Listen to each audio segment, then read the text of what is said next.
Good evening, everyone. This is the Board of Education meeting for which adequate notice under the Open Public Meetings Act was provided by written notice on January 8th, 2018 to the Courier News, the Echo Sentinel, the Star Ledger, Tappan de Warren, and the Clerk of the Borough of Watchung and the Townships of Greenbrook, Long Hill, and Warren. Mr. Stiles, can we have roll call? Ms. Barone. Here. Mr. Mizio. Here. Mr. Fahey. Here. Mr. Hayek. Here. Mr. Hunsinger. Here. Mr. Martin. Here. Mr. Morrison. Here. Dr. Shabilsky. Both here. Mr. Collins. Here.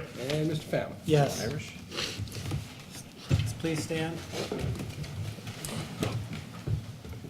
I pledge allegiance to the flag of the United States of America and to the republic for which it stands, one nation, under God, indivisible, with liberty and justice for all.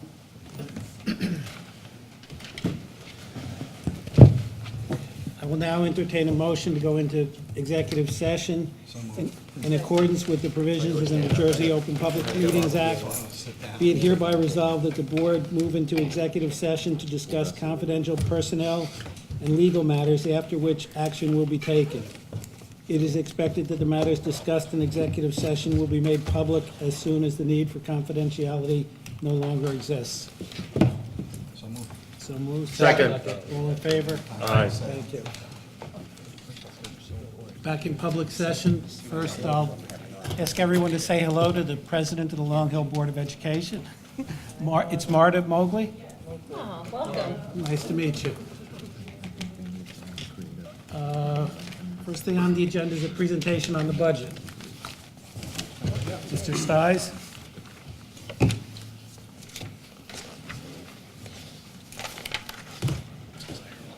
Barry, hopefully with the smart board now, your head doesn't block the projector. Thanks. You know what? We're trying something new. We're using the smart board instead of our normal screen. The only downside I could tell you is on some of the slides that the wording's a little small. So you're just gonna have to pay attention to me.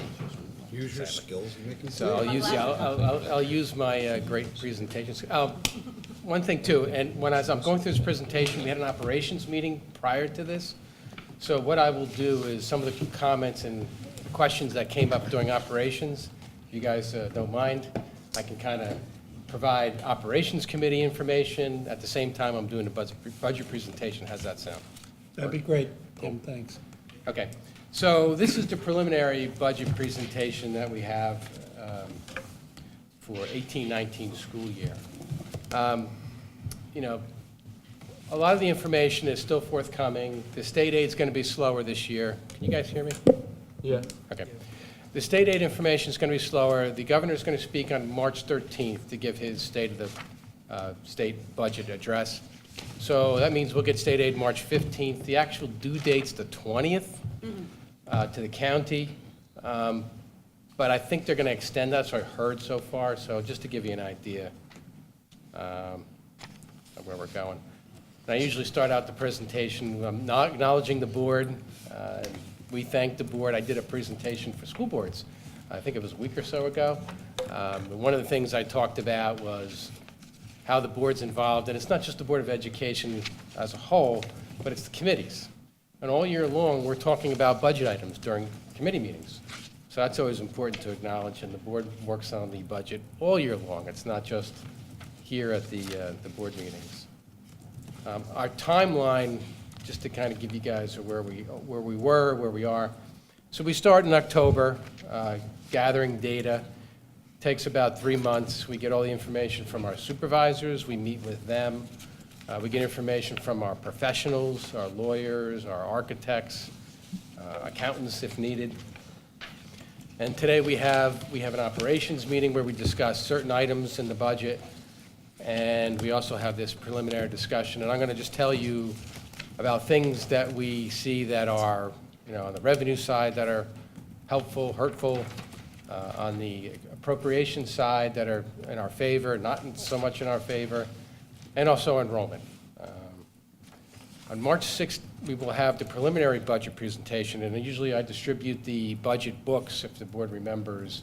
It's the book that has all the detailed line items, all the salary information, the health benefits, and all that information that's compiled in that book, including the debt service. And then on March 20th, the board actually votes to submit the budget to the county for review. The county goes through that review about a month and a half, about a month until mid-April. And then on April 24th, we have our public hearing. And on the public hearing, the board votes on the final budget for 2018-19. So from now till April, the board can make changes, we can make changes, we'll make suggestions, but there's a lot of things that we have to do from here until then.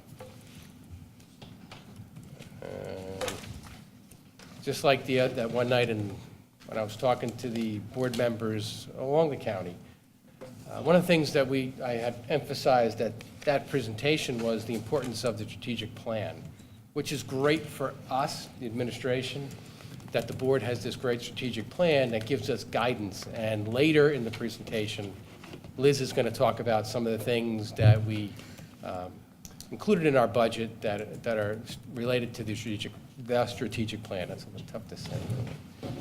One of the big numbers that we talked about today in operations, and one of the things that clearly is changing, is the enrollment.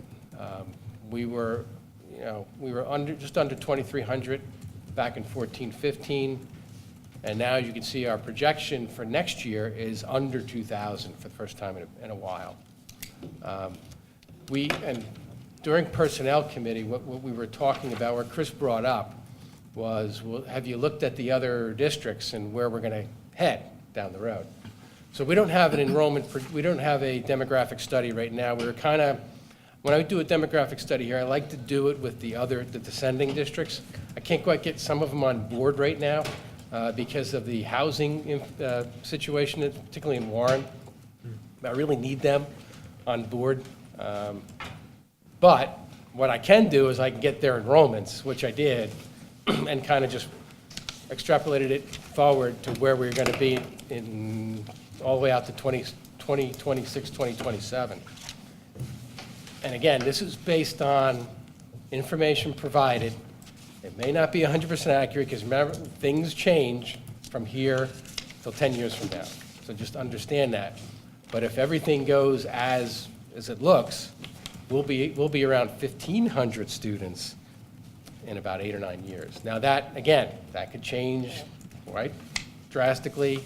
There's talk about developments. There's talk about, in 3 of the towns, but there's also, empty nesters could be moving out. Other folks could be moving in. So just be aware of that. But if I'm looking at their numbers, it's on that steady decline. So you're looking at their demographic studies or their enrollment? Their enrollment. Okay. Not their demographic, because they haven't done one. Long Hill's doing one right now.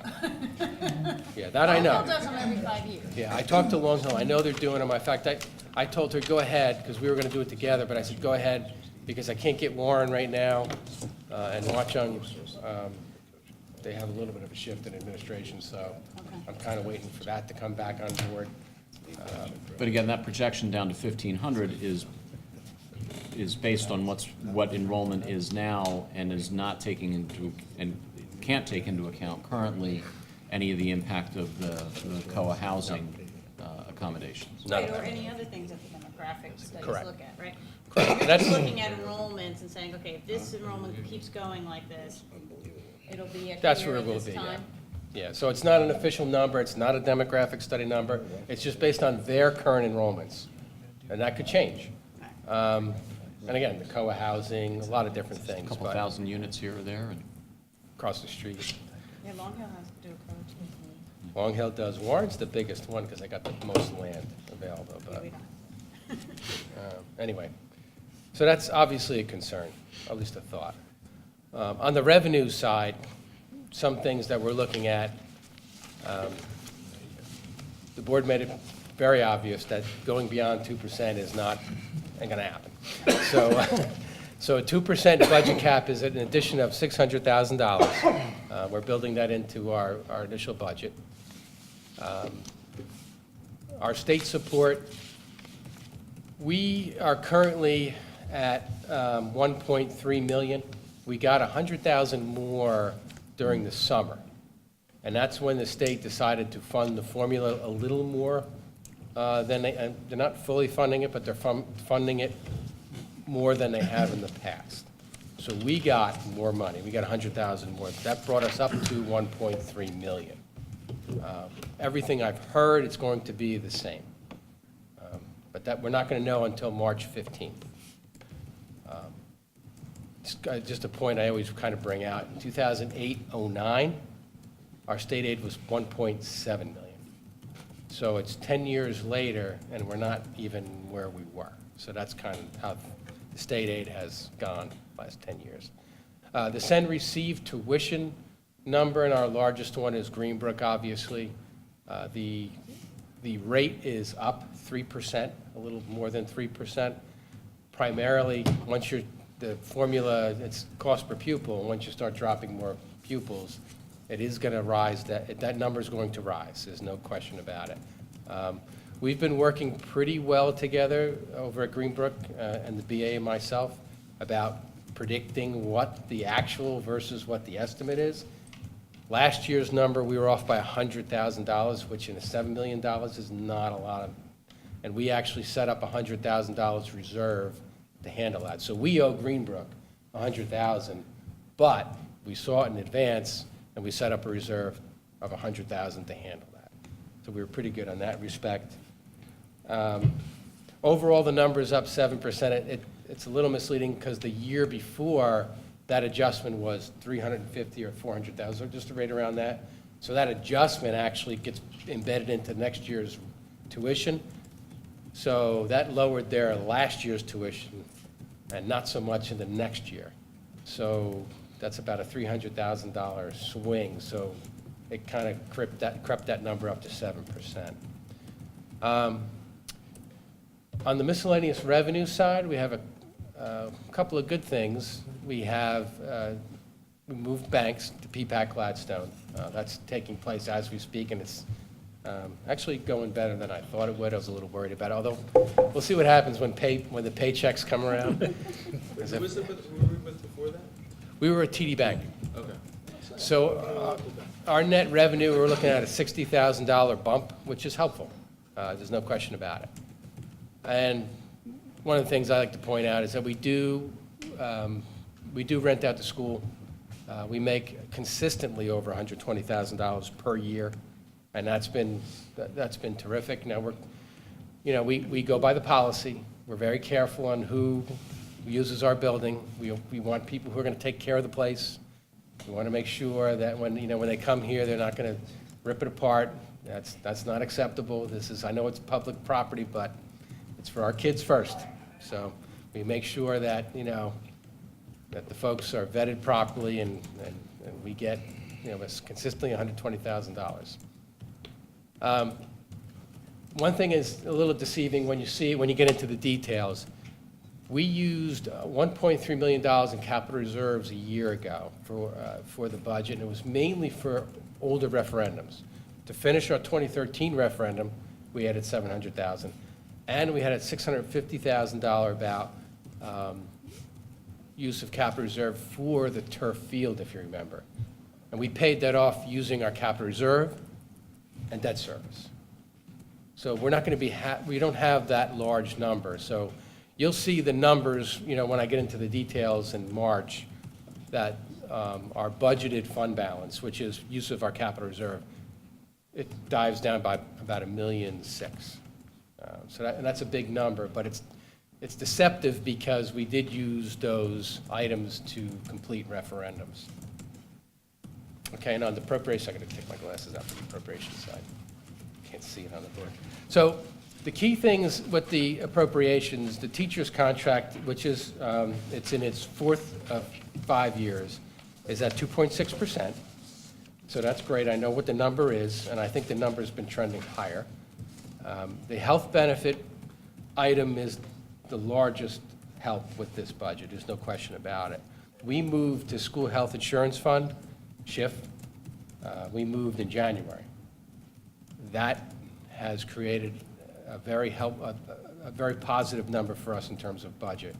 Essentially, our budget increase for health care for next year is 0.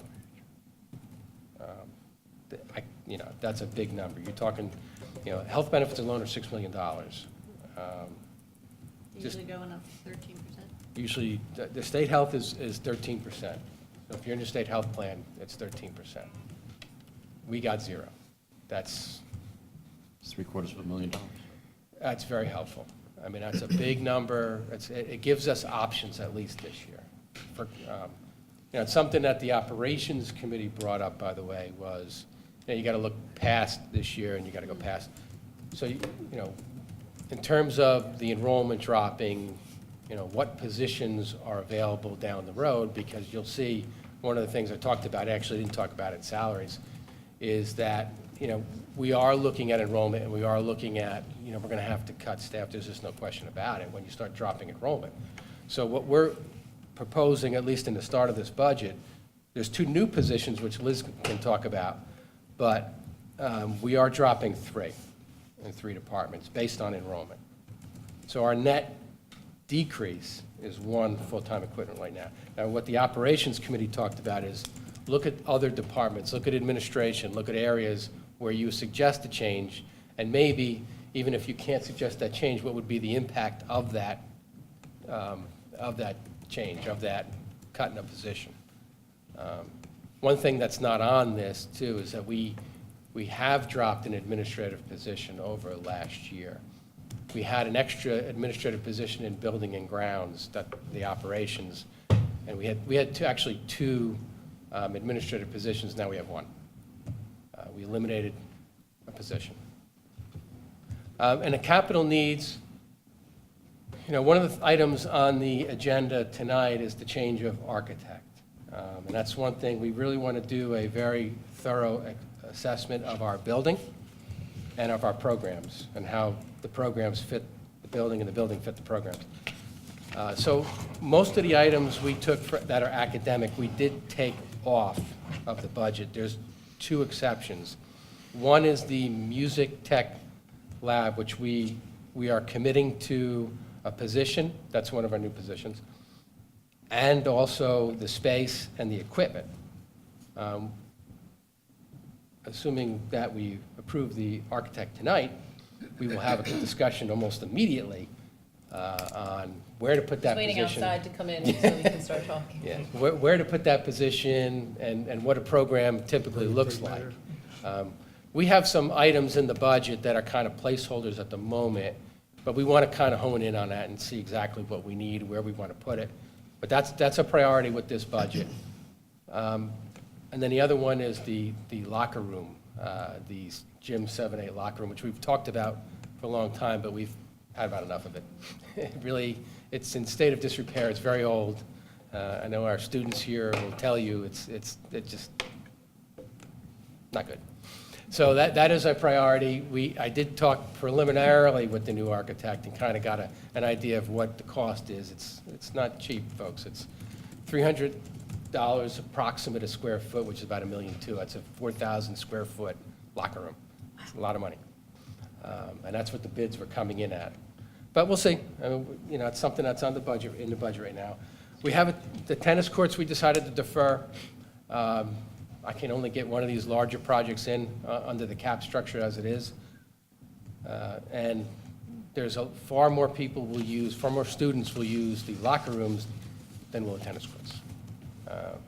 Tough decision to make, but these are kind of things that we look at as we're going through this.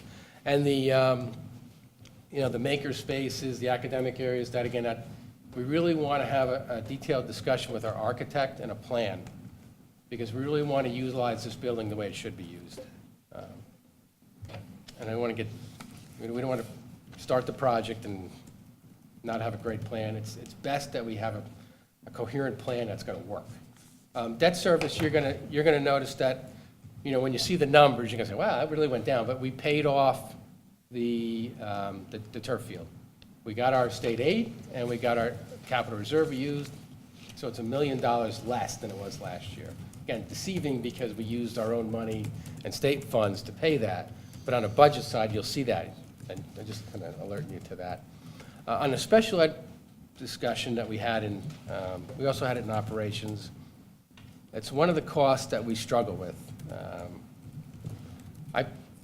you know, I write down IEP-driven one-to-one aides are costing us $500,000, 3 years in a row now. And that's outside of our employed aides. These are aides that we pay to outside companies. And we have our own aides that are one-to-one. It's a You mean aides that are in the out-of-district programs when you say that, or you mean? Both. Okay, out-of-district and in. okay, The one-to-one aide, the numbers have gone, and it's driving me nuts. okay. And it's not the service that's driving me nuts, I understand it, it's the cost of it. The cost of it is brutal, there's just no way around it. So we're looking at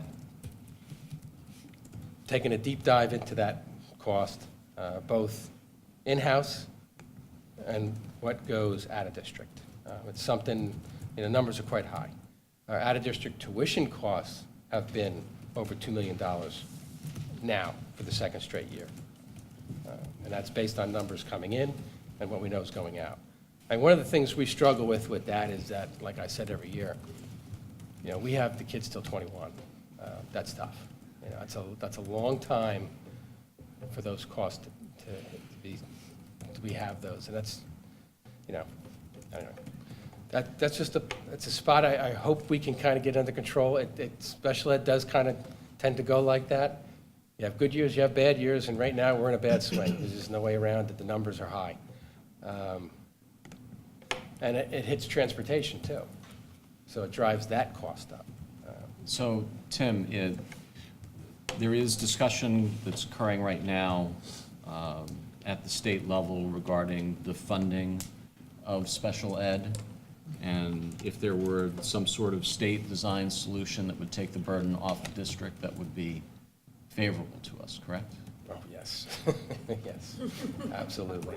Yeah, I mean, we're underfunded with IDEA too. I mean, that's the thing that is frustrating, but, yeah, any state, I remember Senator Sweeney talking about that. He wanted to get the state to fund. I know he was a driver in that he wanted to get the state to fund. I hope they do. It would help us greatly.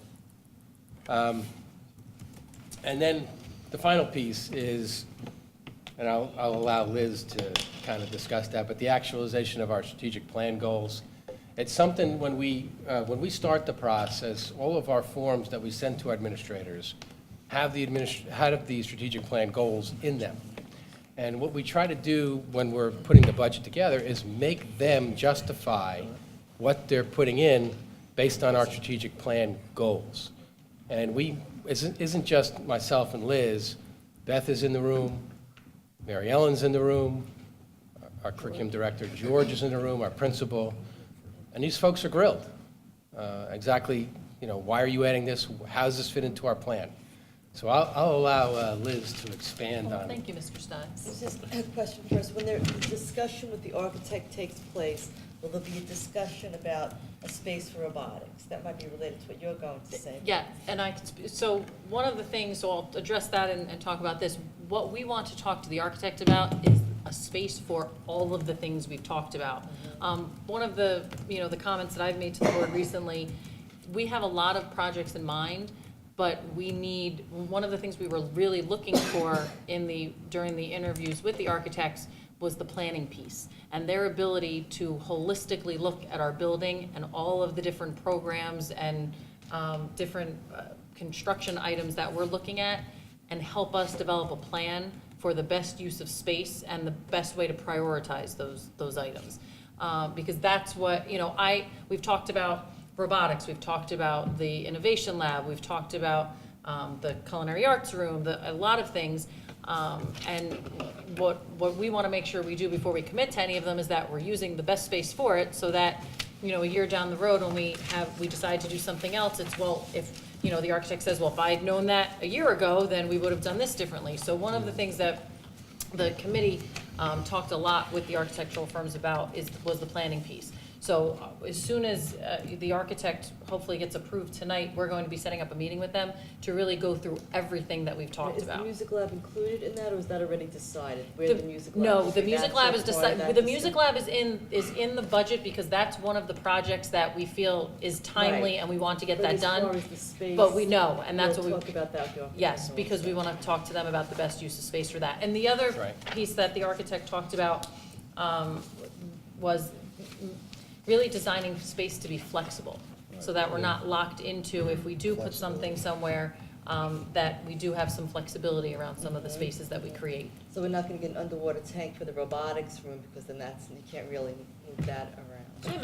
We can talk about that, we can talk about that. No, Some and really, schools have that, they have underwater robotics. no, well, when I say with robotics, that's probably, that's a room where, the one nice thing about the music tech lab, all of that equipment, it doesn't require any special construction in the room, it just requires wiring. So that, all of that would actually be mobile if we did decide that we wanted to put it somewhere this year and then eventually move it. But the cost is the wiring, so that's why we want to talk to them about our options with regard to that and what it would mean if we put it somewhere now and decide to move it when we do some other projects. And that's really, the whole budget supports the actualization of the strategic plan goals, everything from, new doors that allow for a safe learning environment, to the curriculum pieces. But I just wanted to highlight two of the larger ticket items that we're looking to include in the budget this year. The first one is actually on the board agenda tonight in terms of approving the new courses to be included in the program of studies. And we really do have some very updated, innovative courses that we're looking to add. And, I have to credit the staff, the academic council, which is made up of representatives from every department. One of the courses even came from a student who had brought it to their teacher and the supervisor to propose. But we have a number of different courses. We are actually looking to add robotics as a course. I have a feeling it's going to be much more popular than what we're able to accommodate because we don't have a space we don't have a permanent space. We have robotics as a club, and the space for it we've been talking about upgrading. So what we talked about doing was running a section or two next year as a class to then plan on renovating a space to have that as a class with more sections. We also have, in the budget, we have two new positions, one of them being a computer science teacher in the math department to expand our coding offerings, which has certainly become more popular. We had the hackathon a couple of weeks ago, which was very well attended by 8th through 12th grade students. We also have 7th through 12th. We also have and Lisa was there as well. We also have a new additional music teacher with a focus on music technology, so that is in the budget as well. But we do have a number of new courses, and I'll let Lisa speak a little bit more, or Bob, I'm sorry, I keep doing that, when we do the Lisa can Ed talk committee. about It's been years, it's been, this is 4.5 years, so I have to readjust, reframe. And then the other piece I just put on there, we've obviously done a lot with regard to student wellness, and you will be getting a presentation on that at the next board meeting. But one of the items that we added to this current year's budget that we're looking to continue, we're in the process of evaluating it, but we did bring in Care Plus, who provides us with a social worker and an intern. And we have two spaces in the school that they utilize. One is a collaborative room. It's a classroom, but it's not set up like a classroom. It's a collaborative space that a lot of students find themselves in during lunch when they just want a place to go. And the social worker is there all day, and he has been he meets one-on-one with students as well as with families, and helps them work through a variety of social and emotional needs. Everything from school, from anxiety about school, students who may have school phobia, to our LGBTQ students who just need some additional support. So, in initially evaluating the use of the social worker and the space, it's been very active so far. And we are actually going to meet, I believe it's set up for next week, with the program director, who comes once a week, and she's going to sit down with us because we wanted to talk to her about some of the different things we can actually look at to evaluate the effectiveness of the program. One of the things we had talked about in bringing them in was to hopefully keep more students in school. And actually, we were just talking the other day that our home instruction costs are less this year at this point than they were last year. And we can't determine, causation, Right. but we can certainly, look at that as a positive trend, and perhaps a correlation. That was a question I asked when we first introduced this program, if we could quantify how much Yes. we are saving, even though you can't make that correlation, could we just have the number, is something, is And that's causing part that of what I want to difference? ask the program director about, because I want to ask her what, one of the things we've been tracking are the number of family counseling sessions, each month, the number of student drop-ins, the number of student counseling sessions, the number of small group sessions, so that we actually can see, what the utilization of the services are looking like for our teachers and our students. But I want to actually talk to her as well about what are some of the things that other schools utilize to assess the effectiveness, because it is a $100,000 chunk of our budget, and I want to be able to say to you, when we put it in the budget again for next year, this is why we feel it's a worthwhile investment. So this is from the Care Plus directly, not the special education department? Exactly. Okay. And which allows more flexibility, because since he is not our employee, he's very much a member of our staff. I have to say, the collaboration has been great. It's been seamless, but his hours are much more flexible, so he will have meetings with families, before school, in the evening, which is nice in terms of also counseling students. But he's worked very closely with our SACS and our child study team. So that's been very positive. And Julie Kumpf will actually speak a little bit more about that at our next board meeting as well. But I was going to say, so at that presentation, at the next meeting, the health teachers will speak about the curriculum, and we'll talk about Care Plus. But then I believe the director will come at another meeting and speak to us. We've been talking about that. Yeah, we Right. should talk about that at the next Ed Committee meeting, All right. if we want that as well, just to talk about some of the different Because special there won't be a education lot of time programs. during that presentation to speak much on Mhm. Care Plus, so Right. we thought maybe, the committee thought it would be great to have Bless him you. God bless come you. Bless you. and dedicate some time just to him. Okay. All right.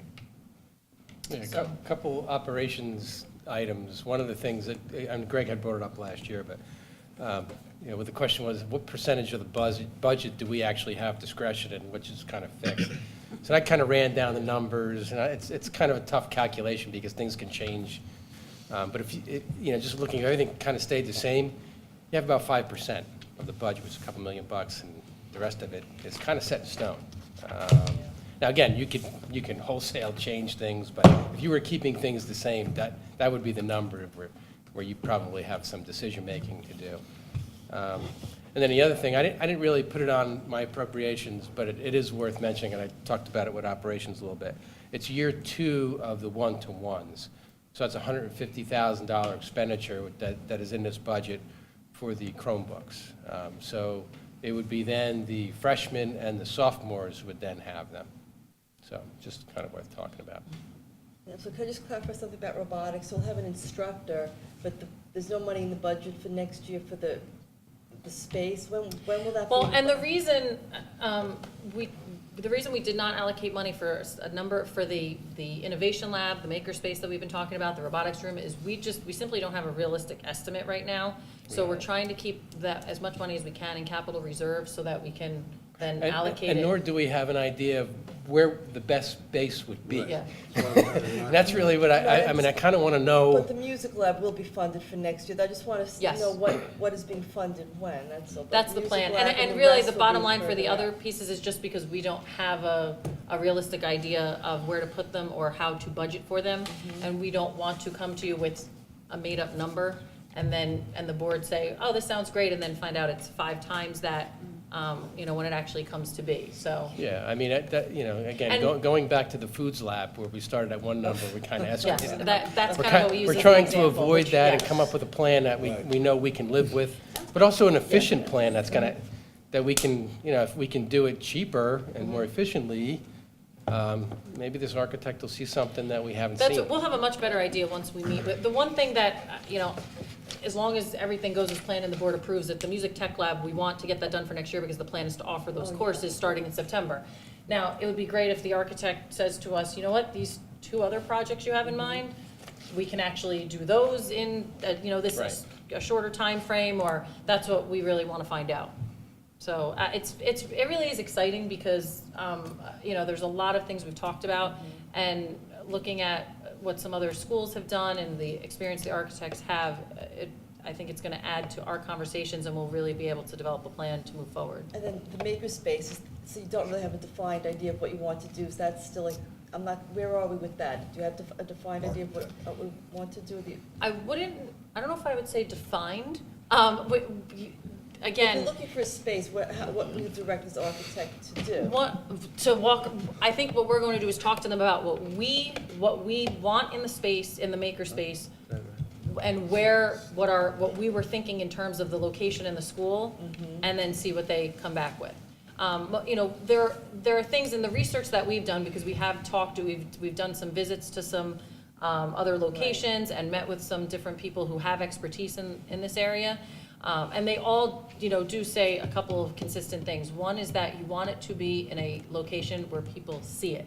You don't want it to be in a classroom somewhere with a door that nobody can look inside and see what's going on in there, because you want it to be inviting. And so what most schools have done is it's actually been, because, and Freddie, you can speak to this, I'm not sure how often you actually go to the stacks of the books in this library. They're kind of more for decoration, and just because everything is accessible, and Eris, you too, I mean, you know, you access everything online, because everything, we have amazing databases in the library, so we've actually been weeding out a lot of the stacks and making more room for more collaborative spaces, because we don't need as many physical books in here. So what a lot of schools have done, and actually with the architect, I like the term they used for it, they called it a collaboratory. But taking out the stacks, and actually, there's a couple different things they've done. One is they've made, you know, distance learning labs. We've started to offer some more courses online when students have had conflicts in their schedules, or we've had trouble offering a course. And what schools have done, you don't need a teacher standing over the students making sure they're typing on the computer, but we need supervision.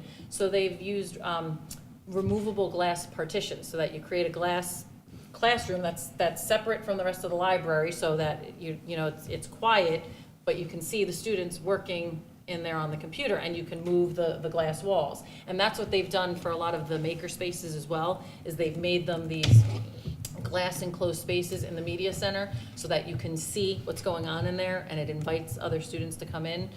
So those are some of the things that we've talked about in terms of our ideas. However, they may come in and look at our school and have a completely different idea.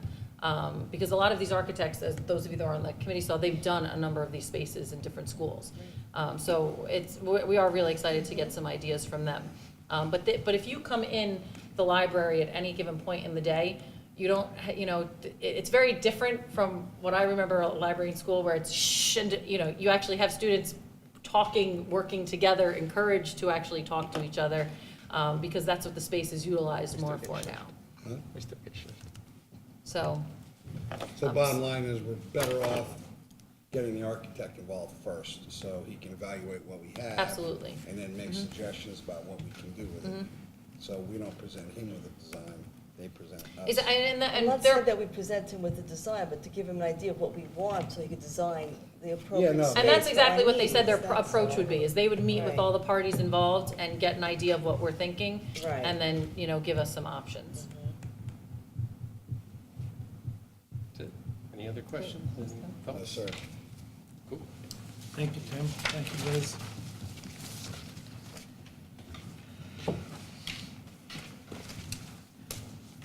Education report? The Education Committee met on January 31st, a full house of all the committee members, which was great. Liz talked a little bit about the February 20th wellness presentation that'll be happening for the board, so, you know, we talked a lot about that, and we had a little bit of a preview in committee. Won't really go into that, because you're gonna get, you know, a really robust presentation at our next board meeting. So I think you'll find it a lot of very interesting things about the work that they're doing on some of the most pressing topics that we're facing right now. So I think that'll be really good. We have course offerings that are on the agenda tonight that, again, Liz alluded to, so I won't belabor that point. They were in your packets, you could have reviewed them, but they will be voted on as part of our action items this evening. There was a hackathon that Lisa mentioned that was on, I believe, the 21st. It was the first time that we did a hackathon here. There was very positive feedback from the event, had students from grades 7 through 12. They felt the event went overall really well, but they're looking at making some adjustments to it, including the timing.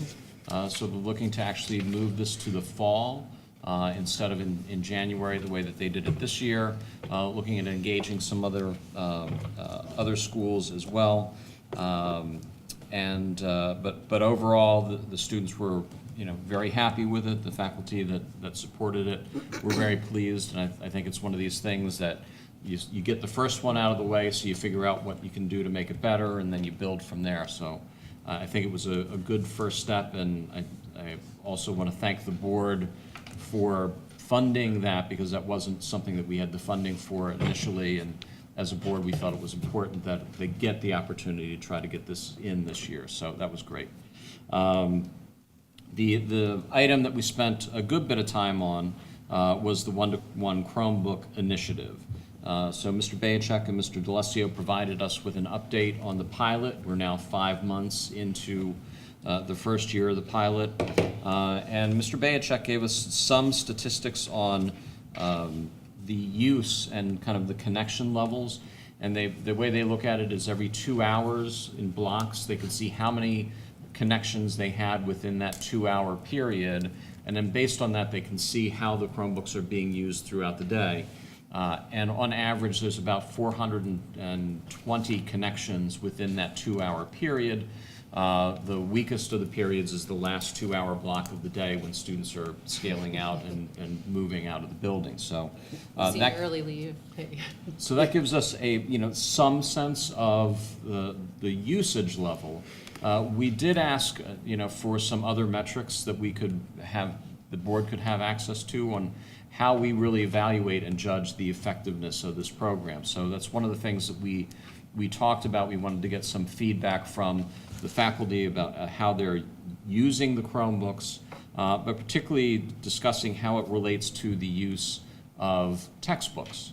Kind of playing off of Dr. Chabelsky's question, about the weight of the Chromebook and all the additional books, and is there any trade-off, or is there any gain that we get from students not having to carry around books because we're no longer using the books in that way. So they're actually going to talk to the faculty and get us some feedback about it, so that we'll have more information about the effectiveness of the one-to-one Chromebook initiative.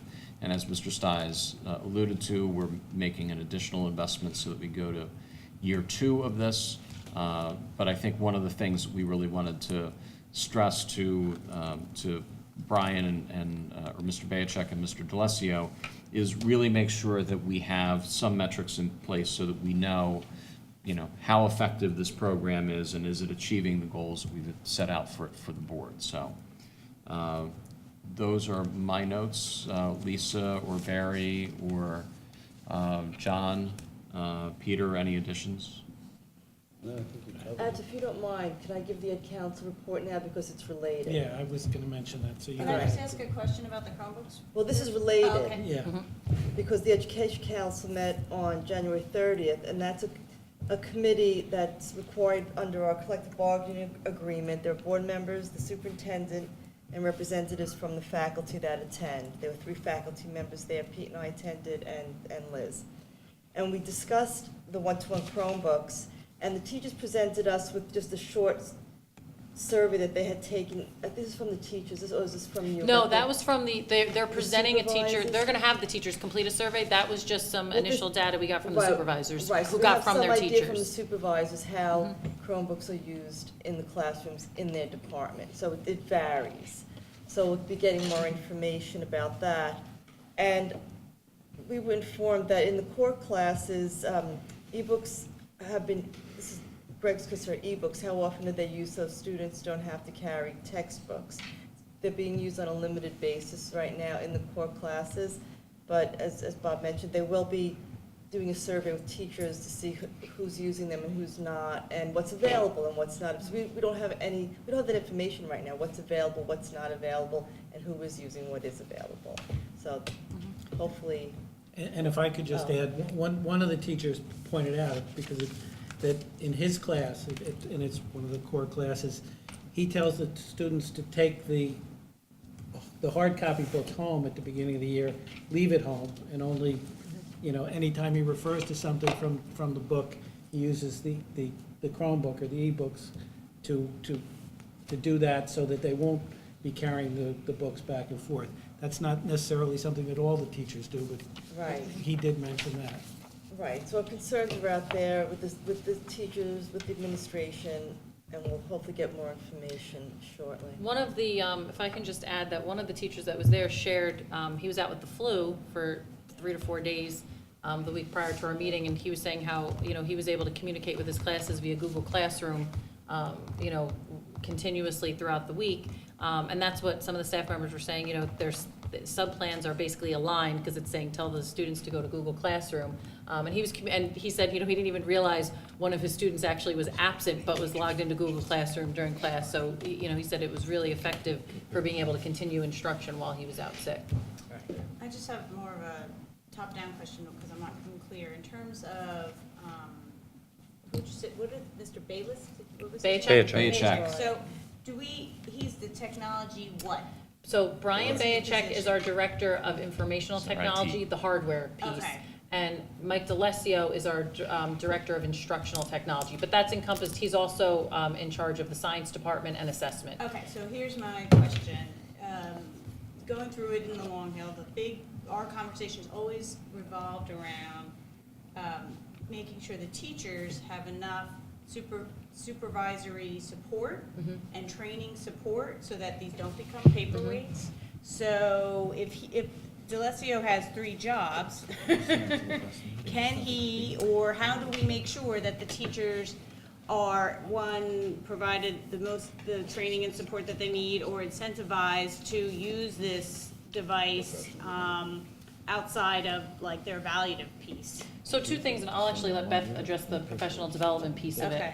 Okay. So we purchased the Chromebooks, has to be, but probably, before the one-to-one, we had been using them. We purchased them probably three years ago, the first set of Chromebooks, and we had the Chromebook carts. So the teachers had been using them, obviously not all of them, the same amount of time. And when we rolled out the one-to-one this year, one of the things that we did, that did come to light is the message was a little bit different among the different departments in terms of the expectation for use. And it really was almost departmental. We did it similarly to when we rolled out Google Classroom, where we really made it optional for the first year. And it just became the way that we implemented different practices and the curriculum, it became advantageous for the teachers to use it. And so now we're probably this is year 3 of implementation of Google Classroom, and we're close to 100%, if not 100% of all the staff using Google Classroom. So with the Chromebooks, it was the same thing where, look, we know that we're only giving it to 1 grade level. So for those of you that have mixed classes, there are Chromebook carts available, but still, we know that's going to be a little bit of an obstacle. And also for the teachers who, were not, before we had the one-to-one Chromebooks, they weren't using the carts every day, so this was something new to them. So, we knew that there would be mixed use of them. And I'll let Beth speak a little bit about the PD. We have done, all of our professional development days have included a lot of professional development on the Chromebooks. And it's not that Mike and Brian are the only 2 resources. Our staff gets involved in that. Plus, we've had actually outside vendors come in as well. But what we're trying to do is get more specific feedback on what they specifically want, or what they particularly want training on, so. We started in the summer. The supervisors each took a morning or an afternoon, and that was open to any teacher who was willing to come in on their own time in the summer to begin training. And we combined that again with more Google Classroom, as well as the move away from school wires to using the Genesis course pages.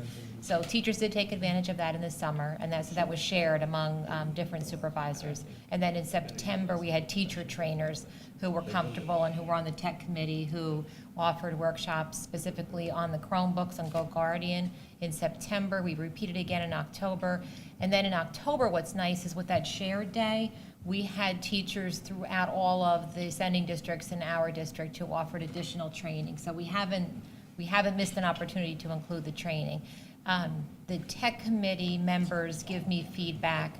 I think what they're looking for in the next steps would be, is the actual use of apps that are content specific on the Chromebooks. And then this, as far as the supervisory or the encouragement to integrate the technology, that's always been a part of the classroom observation. Even before we were using Danielson, we were using the lenses of instruction, meaningful integration of technology, so that Right. just has continued, but now looking more at the Chromebooks as that So in unfolds. terms of like the apps or like what programs are out there, is that something that you, through the tech committee, people are researching, trying to figure out? Or are you expecting the teachers to kind of bring that up on their own? Is that something that the instructional technology?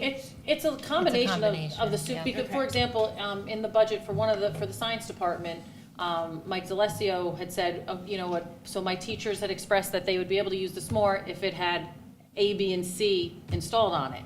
So we're purchasing that software so that they can use the Chromebooks with that. So those are some of the, you know, the different And this wrinkles that we're survey, getting I'm through. assuming, is supposed to also provide, give you, everybody, the administration, more information Yes, as to and- how they want to use these. What and how. And how you use it, how often you use it, there's we're collecting just some initial demographic information too, so we get an idea of, okay, which grade levels do you primarily teach?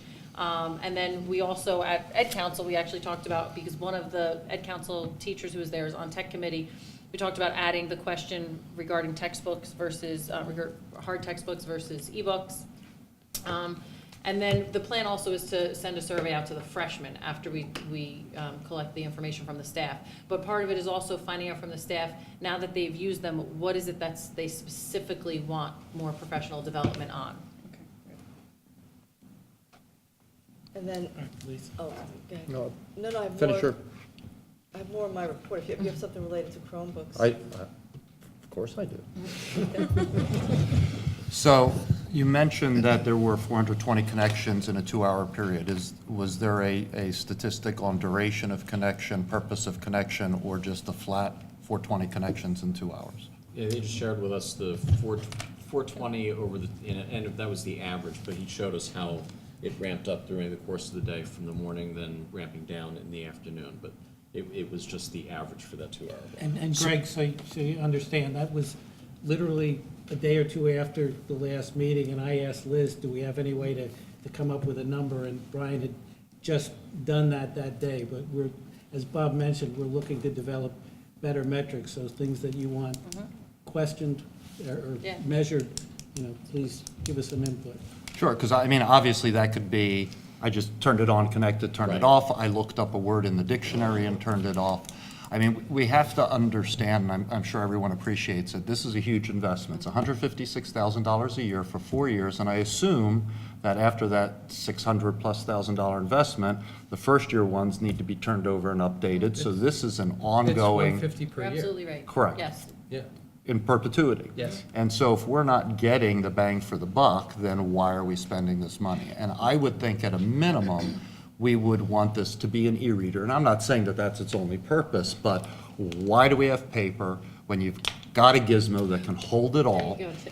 And rather than, what I'm hearing is, we're making training available but not mandatory. We're giving the option to use it but not requiring it. A drop-dead date that says, you know what, we're going paperless, this is your mechanism for instruction, let's right. work together to figure out how to use it, because otherwise, I'm not sure this investment makes sense. So, go ahead. Yep. The way I understand it, the Chromebooks that the freshman class has now, they keep till they graduate. Yes. They don't need to be updated. No, I know, every but year. when they 4 years graduate, freshman 4 years class. from now, It's not it's like not it's only a like, 4-year we're not gonna be expense, it's spending a- another Oh, $150,000 yeah. for the new freshmen getting new Right. Chromebooks. No, they get That was recycled. my point. Yeah. But there's no need to update, because they're always updated. Correct, but it's an ongoing hardware Yes, investment, correct. It is. $156,000+. It It's a budget line every year, yes. Well, that's want to say, I really appreciate your comments, and I agree with you. And instead of this just taking on a life of its own, it's very important that we investigate what you've Sure. suggested. And it has also been suggested that, well, these kids are coming and they're expecting it because it comes from their sending districts, and I don't buy into that at all. So we have to really separate ourselves, make our own decisions, see if it works for us or not. And thank you for And your what I feel bad about is we already made the investment, and we're in a sense now playing catch-up, because I don't know that we gain the best for that first year, and I'd hate for that to be an ongoing, still playing catch-up. I think we need to figure this out before the next calendar year, so that we've got 2 classes that are maximally using, as best we can, 2 grade years using this equipment. Right. I think you should wait, though, until we get all the data, because just I from what I've completely agree. seen, I think some of the departments are making good use of the Chromebooks, so I think you just wait until we get all our information. So I don't know if that it's been a waste, it's a new project, it's only been in effect since September, so.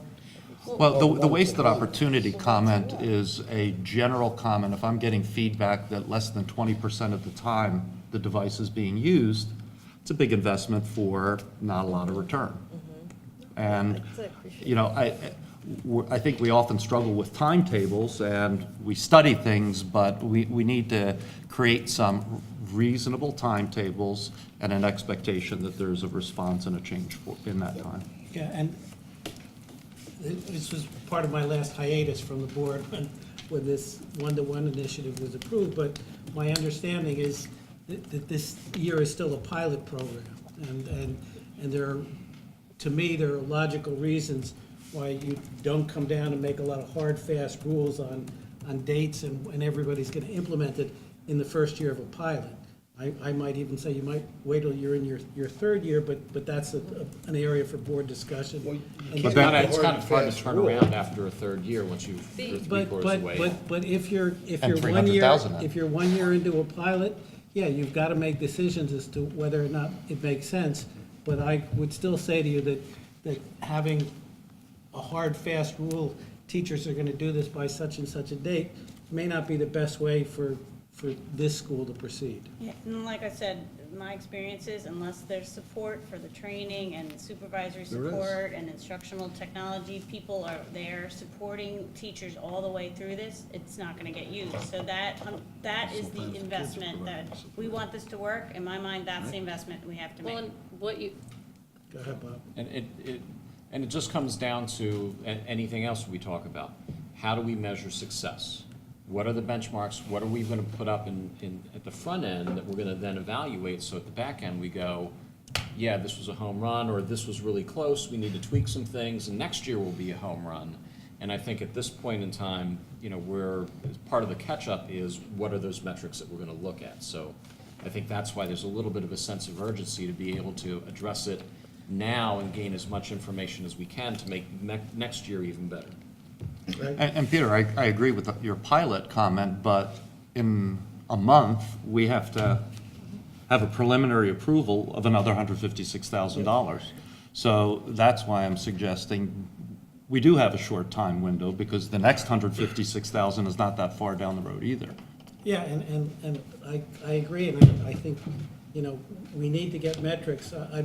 My reaction was more to, you know, saying this is a hard and fast deadline when everybody has to be using it by some particular percentage. I don't think that's necessarily the metric that we as a board should be imposing, but we do need metrics from the administration that make sense to us. Barry? You can't have a hard and fast launch date or complete takeover date, because there's still 3 years of classes that don't have them. So it should increase every year, but you're not going to have full participation for another 3 years when every student has a Chromebook. Then you can make a declaration of this is the date we go full boat. We need to increase each year that we do this. And I know they're doing a lot of professional development, because there's so much technology involved. But I think the teachers are doing well, the students are doing well, and I think in some cases, the students are helping the teachers learn. one of the, yes, and one of the benefits we have in this district, we have an extremely talented and professional staff.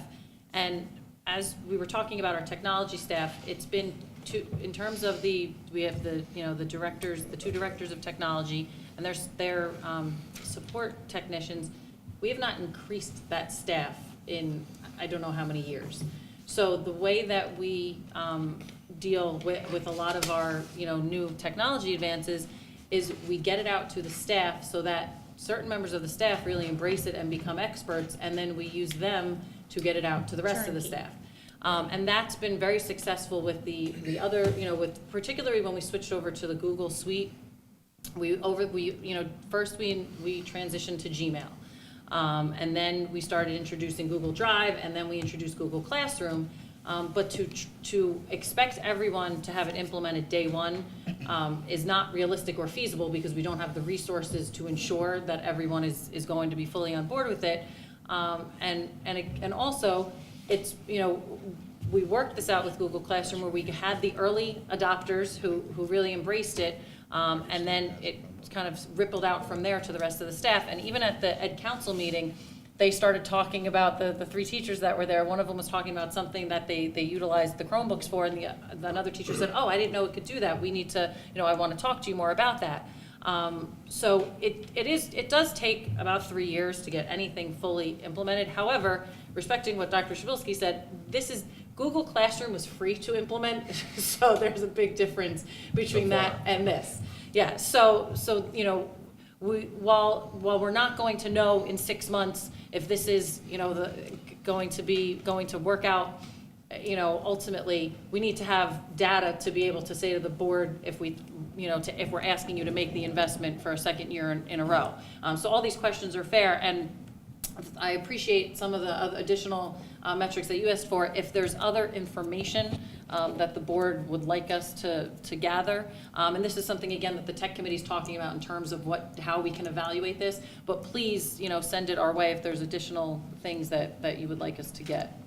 Yeah, I just have a simple question. I agree with Dr. Shabilsky, but what was the intended purpose for the Chromebooks? Because if I see it as just for taking notes, a handful of students in my class use laptops. A lot of them just use their notebooks. I don't see how it's a fair trade-off. So what was just the intended No, purpose? that's not the purpose. It's to integrate technology to effectively enhance instruction. And how so?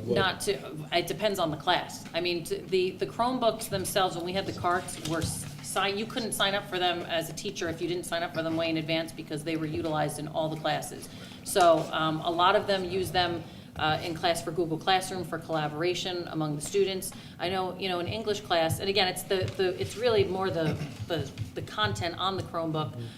But when we first started utilizing Google Classroom, it allowed so much collaboration and direct, timely feedback between teacher and student.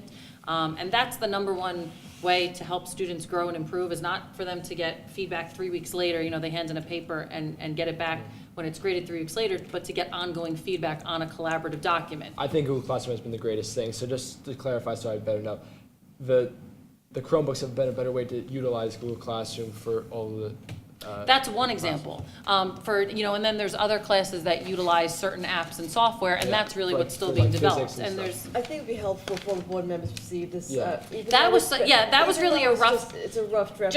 I just want to be clear, Lisa didn't get information that everyone else got. She got to a meeting early, and it was sitting on my table. It was notes I collected, so I offered it to her, but I just don't want everyone That's to how I think got I it. shared. Around the desk. So what I will do is I think we need to call special counsel investigation. It's the last time Lisa's gonna be late. No, I just want to make sure. So I will, what I can do is share that in the, this week's Blue Note, this week's highlights, so that everyone can read. sorry. No, it's fine that you have it, I just Oh don't, my God. I just want everyone to know that All right. everyone gets the But same just see what the information. science department is doing. This for me. There's a lot Yeah, of. no, I'll Just, share just, that with everyone. I just want to make an important distinction of something that happened here prior to Ms. Jewett joining the district, that we had tried a true pilot program of buying some iPads in hope that there would be development, right? This is not that. This is a proven technology that everyone needs to continue to collaborate with.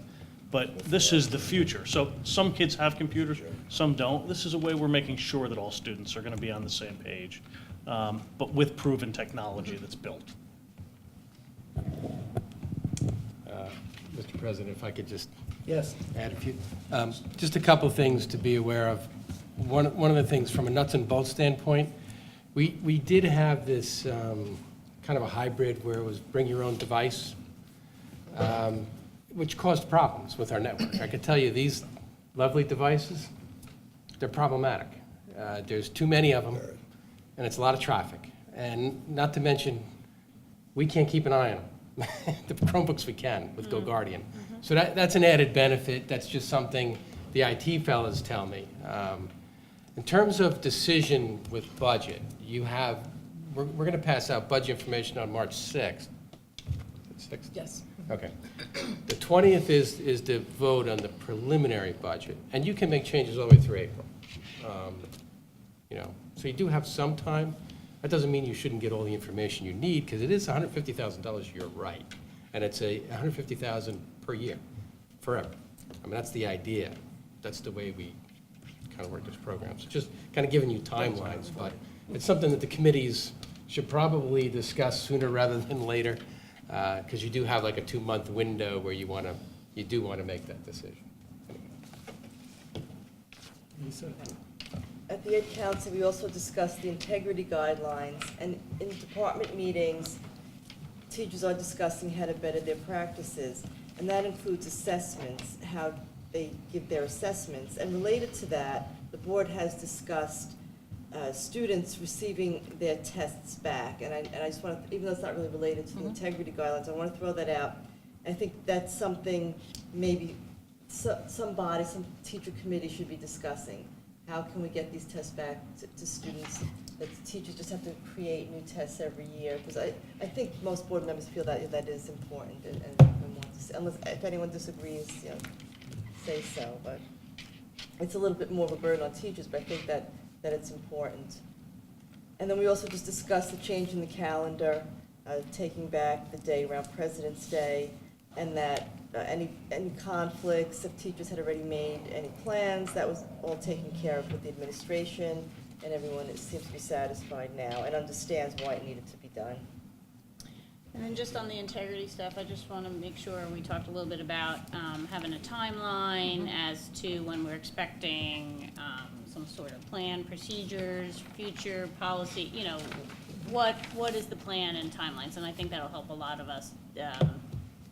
Well, as we discussed, the integrity committee would be meeting, and I think that perhaps if we just have a schedule of their meetings and the agendas, Yep. that would give us an idea of what will be happening when. All right. Moving on, John, you told us about the items on the agenda. Is there anything else from the Personnel Committee to report? I don't think so. Chris, do you want to add anything? I don't think so. I think you covered it. Thank you. I just have one question, I'm sorry, going back to Ed Committee, the program of studies, when does that go online? That will get, so, If we approve, the new program of studies with the new courses are the only new piece to it, which we're Right. approving tonight. Don't quote me on this, I believe it's February 15th. all right. so I'm you saying want that for then- for the. Right, because then, If we don't pull it, yeah, literally. I know. the registration It's- for next year will start. Yeah, the date is based on, which is why we needed the courses on Right. tonight, because when the program of studies goes live, that's when students can start looking at it to select their courses. So I Right. believe it's mid-February, I believe it's Right, February that's 15th. Okay, and most of operations was covered in Tim's presentation, but Chris has one or two more points tonight. Yeah, no, just, we had a full complement tonight as well, so looks like we're having great attendance. But the one item, I had to step out from it, I don't know if Tim mentioned, we all took a tour of the Foods Room 108, and I would encourage those who have not to see it. It's really amazing, and hopefully we'll be up and running fully next week, right? The idea. Yeah. And then we can have chopped. Chopped, watch home. You could have the video production kids also And we can do make that. money off of it. Like the display. Representative reports, Bob? Just two items from representative reports. One is the Somerset County School Boards Association met a couple weeks ago and had the benefit of Mr. Stiles doing a presentation on the budgeting process, which was very well received. Did an excellent job. I think a lot of engagement from the folks that were there. It was actually a good timing because that was paired with a presentation by Chris Jones of the School Boards Association, who then was talking about funding. So you got, budget process and, kind of what's happening with the funding at the same time. Also from the New Jersey School Boards Association Board of Directors meeting, there was a number of things that were discussed, including obviously things that are happening as we move into a new administration. Part of that, there's been some discussion about what's going to happen with certain things based on rhetoric that was talked about during the campaign versus the pragmatic reality of having to govern now. Certain things about what's going to happen to tests and assessments and teacher evaluations and everything else. And at this point in time, you know, until there's a change, there's no change. You know, Park isn't going anywhere. We're going to be administering Park this year, probably going to be administering Park next year. If they want to change it, it's going to be 3-4 years down the line at the earliest. Plus the fact that we are now under federal guidelines based on our ESSA plan that was submitted and approved by the federal government that was tied to our assessment process, which is Park, our teacher evaluation process, as well as our New Jersey student learning standards. So any of these pieces that get, you know, played with, then we've got to go take the plan back to the federal government for approval. So that's just a way of kind of providing you some insight that what you heard on the campaign trail is not going to necessarily happen this year, next year, or, you know, maybe ever. We just have to wait and see and not worry about what they're saying and just focus on doing what we have to do with the tools we have. Thank you. Mr. Ulaj. Oh, I'm sorry. Sorry, Excuse me. I don't mean to go backwards, but I'd rather, if it pleases you, to ask the question now rather than when we're voting on it, since it was part of education, and it was specifically in the new courses, the Italian Cultural Studies. And my question to that is, looking at our current program of studies, one, we don't have such a thing, so why was Italian chosen as opposed to Spanish or Chinese or French or what have you? It's listed as a semester, and I'm assuming that this is qualifying the student for taking world language time, but that may not be the case. If it is the case, if it's only a semester, what do they do with the other semester if there's no other similar offering? So it is not intended to meet the world language requirement, one question. So, and they can pair it up with something in a different department for the other semester. One caveat to this list too is that they're being offered, it doesn't necessarily mean they're going to run. And it's basically, there's two reasons that this was included in the list. We did not have anything else from world language on here, and they had put that it was one of the courses that they had proposed to academic council.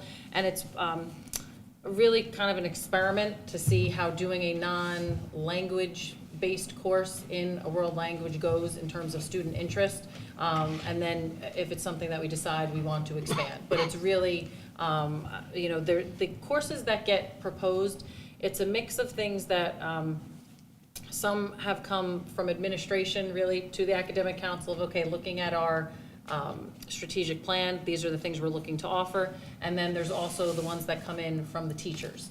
So it's really a combination of those. And this one is, it's really an experiment in just doing something different in world language. So, but the question was more, why Italian? Not that I have anything against It was really Italian, and I It was love. teacher- It was teacher initiative.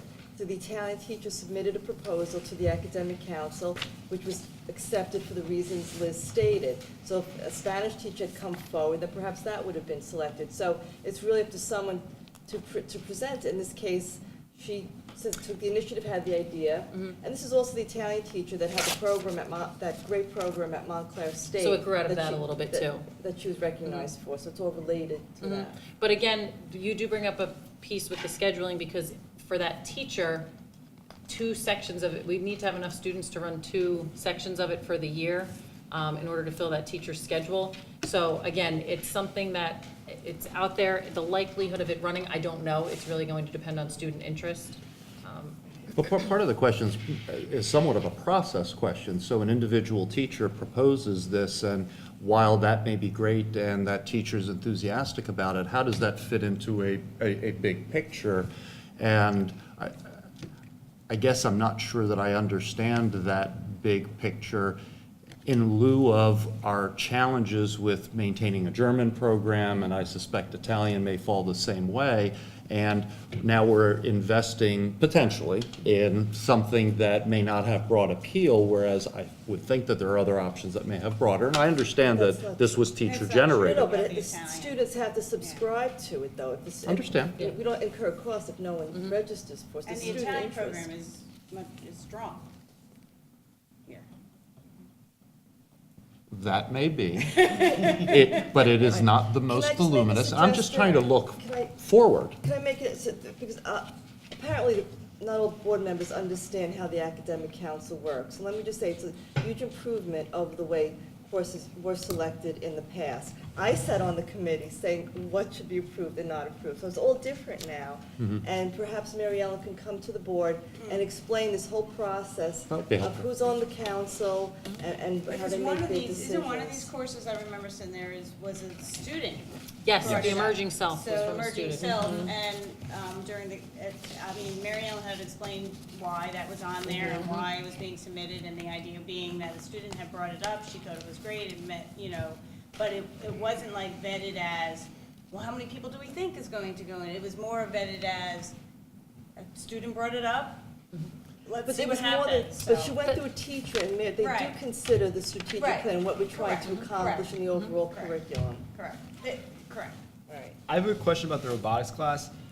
Why is it that in order to be enrolled, you have to have 1 year robotics? I feel maybe 1 year robotics is that a little exclusive, that if some kid's not on the robotics team, then they can't be part of that? It's going, for the first year, we're gonna be lucky if we can fit 1 or 2 sections into the schedules of the teachers who would be teaching it, and we don't have a great space for it at the time. So that's why it's going to be very limited enrollment in year 1 anyway, so it would really be students who have already participated, who have some robotics experience, that's who we would give preference to. So it's certainly likely that that would change as the Yeah. program evolves. I think But that this gets kids is, more passionate but this about is it really and just, try yeah, something this is a new. pilot year, so that's a very good point. And another question, especially for the English electives. I know in prior years there were some English electives, but they kind of fell through because not enough kids were enrolled in them. Has there been some type of survey or any kind of other than the emergent self class, or kind of feedback from students to see if they're interested in this? And while reading these proposed courses, they sound very interesting and I think they're great. If students aren't excited about them or will enroll in them, there's no point into them, especially considering how enrollment's going down, that you talked about when you look at budget cuts. Have students known about this or have any feedback on this, be through a survey of the communications? Well, we'll committee? find out if they sign up for them or not. The way that they come to be, and again, it's a mix. Some of them are things that teachers are, very passionate about. A lot of them, for example, the music courses, we researched at other districts, what, some of the more popular courses are that draw additional students into the program other than the students in the traditional music classes. So it really is a mix. And we try to be inclusive so that we, listen to all the voices at the table of the different opportunities they want to offer students, but it is very clear, made very clear to the teachers that the course will not run if there's not the student interest. And, a lot of these do come from, again, it's different, through different avenues, but some of it is from the teachers having conversations with their students in class, and some of it's very informal of things that that they would be interested in taking as an additional elective. And for some of the departments, some of the electives are more popular than the others, for the simple fact of sometimes when a student's looking to fill their schedule senior year with electives, they're not necessarily going to choose an elective that has a lot of writing, if that's not what they're looking to fill their schedule with. So, which is, that's why the English electives struggle sometimes to get filled up. So there have been a number of English electives that have been offered that have not run. These also came from researching of what we're finding students are having trouble with once they go to college. What the feedback that we get from them in terms of their weakness in writing at college. And I think that's great to improve on that, but it's still contingent on the fact that if students enroll in it. So I just thought maybe it'd be a good idea even to have, if survey, even if it doesn't come out positive, at least kids know about it, so next year they can get interested and sign up for it. Because there's so many course offerings, and you might not know about it, and it's too late, especially now that if you want to change. No, they haven't signed up for anything yet. That's why we're approving this. I'm saying this just so in case these get approved, of course, going forward, that hey, kids get excited about this, that there's something that they want to do, not just try it out. I think might be something to think I about. think to an extent, Freddie, the survey is signing up for the courses once the program of studies is out there. Because what we do is, we put them in the program of study saying, we're willing to offer this if enough kids still sign up for it, we'll hire the teachers to do it. Oh, If so. they don't, Sorry, maybe then I we won't misunderstood offer it. then. So if not enough kids sign up for the course. It doesn't run. Got Doesn't it. run. Yes, That's yes. how it is. Thank you. I Yes. thought maybe it's like, Yep. okay, we have to do it for a No. year. Yeah, but- yeah. No, no, no, no, It's no. always been like that. And that's Not a change always. from when I first came on the board in Okay. 2006. Thank you. I didn't know. Yeah, and what you'll see is, so any of these courses that end up running, once we do the schedule, they will be on the board agenda in June for curriculum writing. So Okay, we thank don't you. put any money towards them or approve anyone to write curriculum until we know that they're Because going to run. I was under the assumption that Yeah. we approve it and then we just Oh, hope it no, went no, through. the board is approving that we can offer it in the program Okay, of thank you, studies. thank you. So how does that program study for the new course make it out to the students, so they know there's a new course available? So these courses were talked about, some of the potential offerings were talked about at freshman parent night. Okay. But it's put out in the program of studies. So, when the students sign up for their courses, whether it's meeting with their counselor, whether it's their teachers, what we'll do too is now the department supervisors will let their departments know that these courses were approved so that the teachers, like, for example, if, the math teachers of the juniors who may want to take advanced math CP next year will know they can talk to their students about that as an option. But ultimately, they have to look at the course of studies. It's like signing up for college courses now. Yes. They're looking at it. But there will be some especially with the music courses, some of the newer courses, they'll certainly be talked about in those classes, but yeah, So they then, need to who read them. who do those students go to if they have questions on what's gonna be offered during that class? You mean if they have Like, questions on the specific class? On the syllabus of what's gonna be So taught? there is, what's approved with this, in one of the attachments, is a brief course description. Okay. And if they want more information, they should go to either, a teacher in the department. If the teacher doesn't know, they'll direct them to go to the supervisor. So really, the supervisor is the best person to get the most information from. Is that disseminated to the kids, or are they going to their guidance counselor? Because I'm saying that the kids are going to the guidance counselor to help choose courses, and I'm not hearing the guidance counselor in any discussions about knowing what's being offered and what the curriculum is and how to help the students choose courses. Well, one thing I'll do after these get approved tonight is follow up with the director of guidance, the director of curriculum, make sure everyone knows that they're approved and that they need to communicate it. Yeah, just to piggyback on that, is we should probably have a proactive mechanism that says, These are new hey, courses being students, offered." here's an email that says, these are the new offerings next year. If there's not enough interest, they will not happen. Because if you want to encourage participation, I went to the PDF in our thing, and it's buried, so Yeah, you got to there's a lot. look Mhm. for it, and if you don't know that it's there, you may not come across it. It's It's actually- part of our communications No, messaging. it's a great, and it's actually an easy thing to put in the staff newsletter as well, just to make sure all the staff know that these are new courses that are on the book. So, great suggestion, Well, thank you. and since we do have, on occasion, members of the press that are here, maybe there can be an effort to help get the word out through them as well. Tip of the hat there, Aaron. Got it.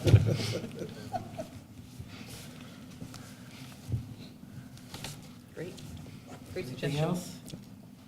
Mr. Ulage, thank you for your patience. And how did He's sleeping. In terms of student events, the All School Council is hosting their annual prom fashion show on February 21st. The All School Council is going through the Random Acts of Kindness Week. Currently, tomorrow is the donate canned food day. And I know Ms. Kelly was hoping for a good turnout. I mean, if every student who donated just one can of food, it'd really help out hundreds of individuals, especially during this winter period, where it's much harder to get across food. Also on this Saturday, the Junior Statesmen of America is holding their own mini convention. It's an event that's extended to other schools and other students from other districts to come. Even though that they haven't had one in 4 years, we are hoping for a good turnout. Other than that, we're hoping for a snow day tomorrow. And I think that's it. your lips to Liz's ears? What time do you have to wake up when that happens? I just won't go to sleep tonight. I just stand at my window and watch to see if it starts snowing. I was asking Ms. Falvo, if the school, or like if you have the ability to call it delayed opening, would you be able to call it early opening? You mean, get us here at like 5 a.m., you mean to get the day in and then, all right, Eris, if the board supports it, I'm sure that'll be Yep. popular there. yep. Yes. Well, actually, what we talked about is maybe, if we're able to just extend the school day. So if we weren't able to get in till like noon, just go till like 5 o'clock. Oh, Or But, school activities. but Freddie, in serious answer to your question, it's between 4:30 and 5 that the superintendent is on the phone Right. with the bus Usually up people, around with 4. the police in Warren. I was just wondering, because I know And- it's And the other with others. superintendents. Police and watching and all that. Other superintendents, Yes. yeah, so, Not so easy. she has a busy middle of the night on these days. Hey, winters, probably. Yeah, so I apologize for any typos when I email you at that time of the morning. Greg? Eris, you mentioned all-school council. I'm aware, and I don't know if it's all school or grade level, of a freshman semi-formal dance that's also coming up. Just curious as to how well that's advertised and going, because I know that that's a first-time offering. It was initially advertised sort of as a freshman thing, but now I think with the help of the all-school council, they're gonna start, trying to get everyone to attend it, like regardless. So it is open to all grades, but they're working on that this week to make sure that all the grades know that. Initially it was specifically targeted towards freshmen. Thanks. Thank you. Brings us to the first opportunity for public comment. The first public comment period will be limited to agenda items for this meeting only. The second public comment period will be open to any topic. All comments are limited to 5 minutes. If anyone would like to make a comment, we'd ask you to come up and state the town that you're from and your name. Thank you. Seeing no public comments tonight, we will move on to board discussion. The first item for board discussion are the agenda items. And we have two separate agenda, we have the agenda for the next, the business meeting coming up in 2 weeks on February 20th, has items A and items D. Right now, there are no personnel or curriculum and instruction items. So first, I'll ask if there's any comments or questions on any of those items that we haven't already gone to for 2 weeks from now.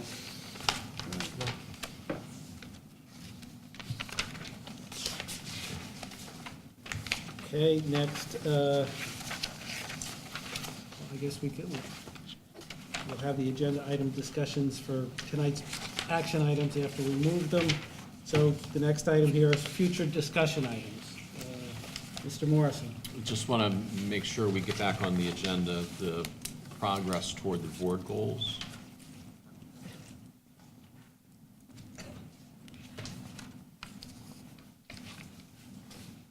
Okay.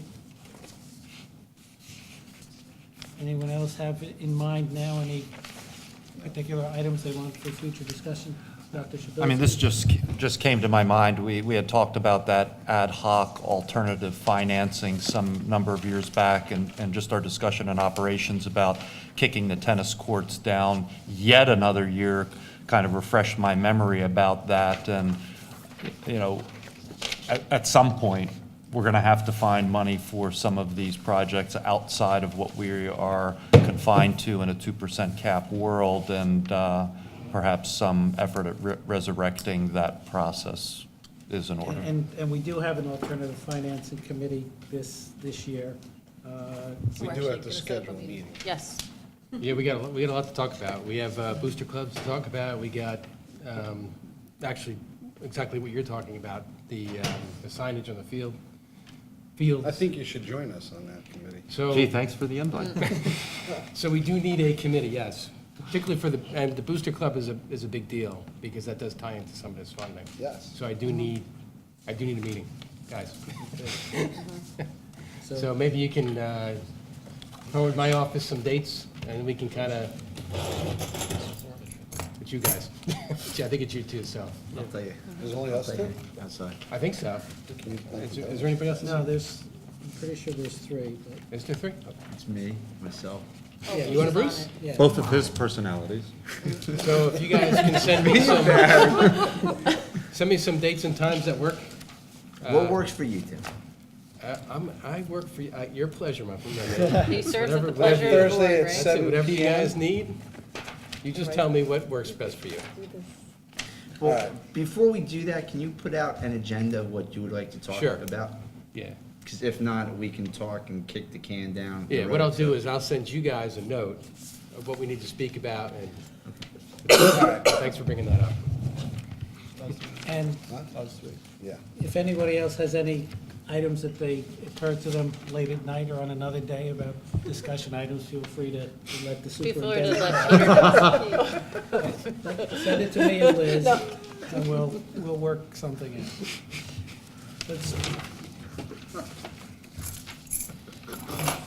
I think we are at action items. Mr. President, I'd like to move items A1 through A4. Second. Is there any discussion on items A1 through A4? Hearing none, could we have a roll call vote, Mr. Stiles? Ms. Barone? Yes. Mr. Mizio? Yes. Mr. Fahey? Yes. Mr. Hayek? Yes. Mr. Hunsinger? Yes. Mr. Martins? Yes. Mr. Morrison? Yes. Dr. Shabilsky? Yes. Mr. Collins? Yes. And Mr. Fallon? Yes. Motion's carried. Mr. President, I'd like to move A5 through A7. Second. Any discussion on items A5 through A7?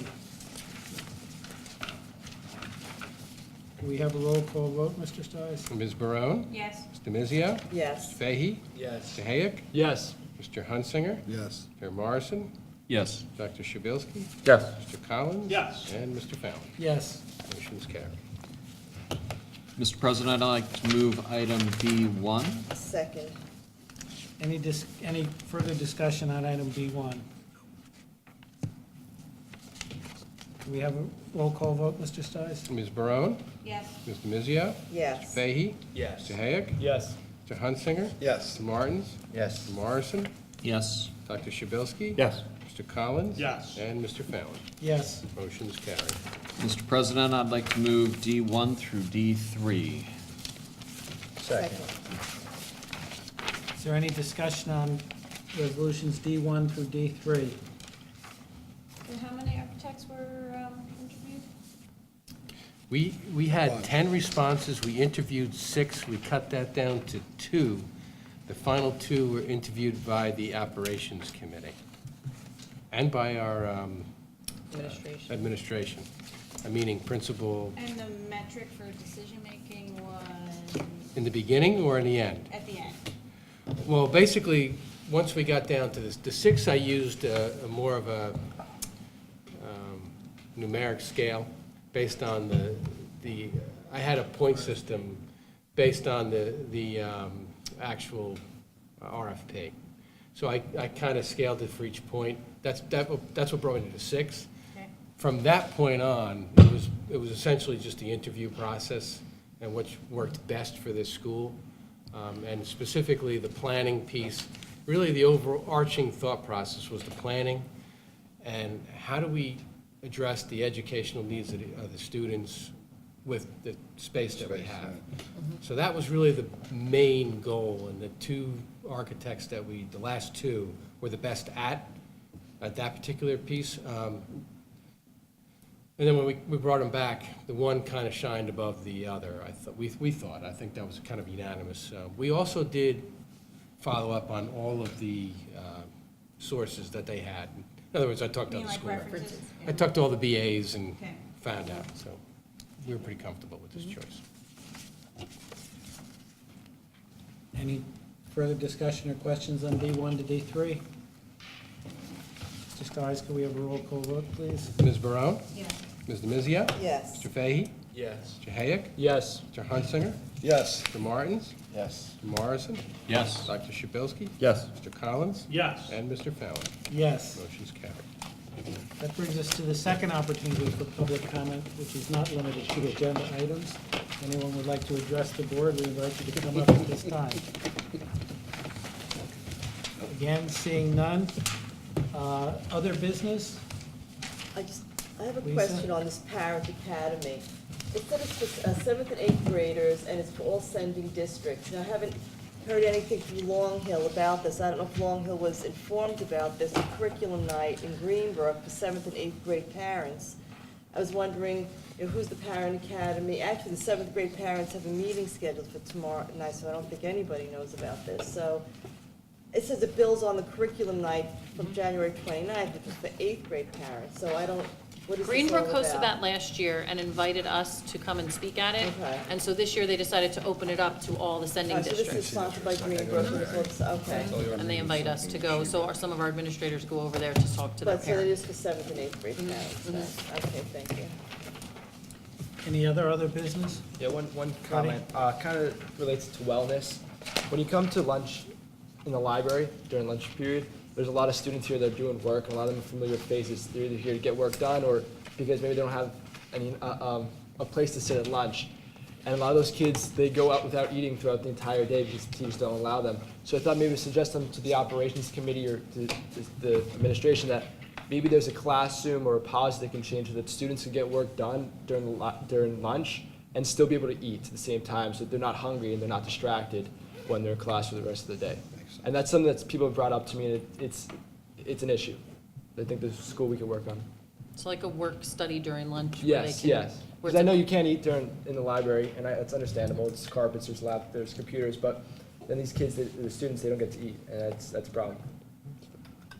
Valid point. Thank you. Good point. Thanks, Freddie.